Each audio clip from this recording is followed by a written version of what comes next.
After nearly 30 years out of frontline service, Russia's nuclear-powered battlecruiser Admiral Nakhimov has entered its final sea trials. Once completed, it could become the most heavily armed surface warship in the world. But there is one big question. Has the drone age already made ships like this obsolete? For nearly 30 years, Russia's most powerful warship sat in a shipyard. Now, the nuclear-powered battlecruiser Admiral Nakhimov is finally entering its final sea trials after one of the most expensive naval modernization programs in Russian history. Originally commissioned during the Soviet era, Admiral Nakhimov left frontline service in 1997 and entered the Sevmash shipyard in 1999. Its modernization officially began in 2014 and was expected to finish by 2018. Instead, years of delays pushed the project far beyond schedule, with outside estimates suggesting the total cost reached around $5 billion. But what did Russia get for that investment? The upgraded battlecruiser is expected to carry around 176 missile cells, including 80 universal launch cells capable of firing Kalibr cruise missiles, Oniks anti-ship missiles, Zircon hypersonic missiles, and anti-submarine weapons. It also reportedly carries around 96 long-range air defense missiles, backed by 6 Pantsir-M close-in defense systems.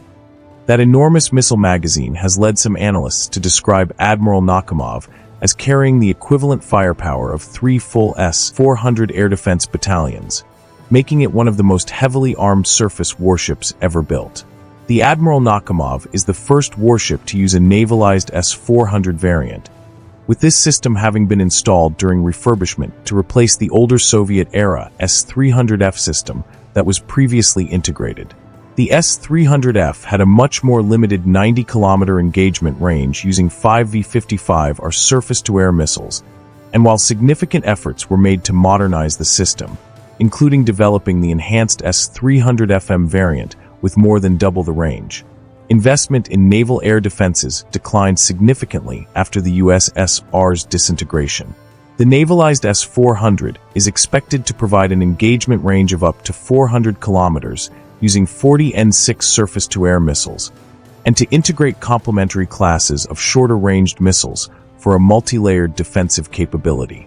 The high mobility provided by the Kirov-class twin nuclear reactors allows this air defense arsenal to be rapidly redeployed across much of the Arctic, where the cruiser is set to be stationed, and represents a game-changer for air defense capabilities in the region.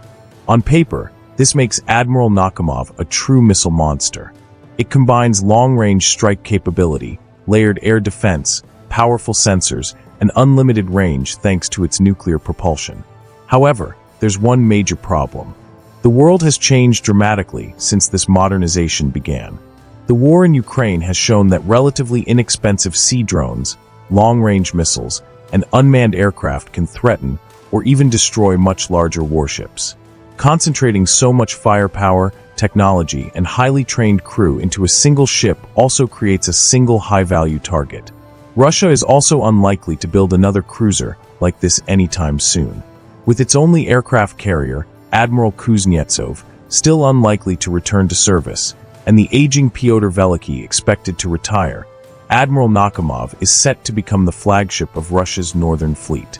Its most practical role will likely be protecting Russia's Arctic naval bastions in the Barents Sea, where it can operate under friendly air cover, alongside escorts and near major naval bases. Sending such a valuable ship deep into the Atlantic or Mediterranean would expose it to much greater risk. If its sea trials are successful, Admiral Nakhimov will return as one of the world's most heavily armed surface combatants. But in an era dominated by drones, hypersonic weapons, and precision missiles, the biggest question is no longer how powerful this giant warship is. It's whether a $5 billion supercruiser still belongs on tomorrow's battlefield.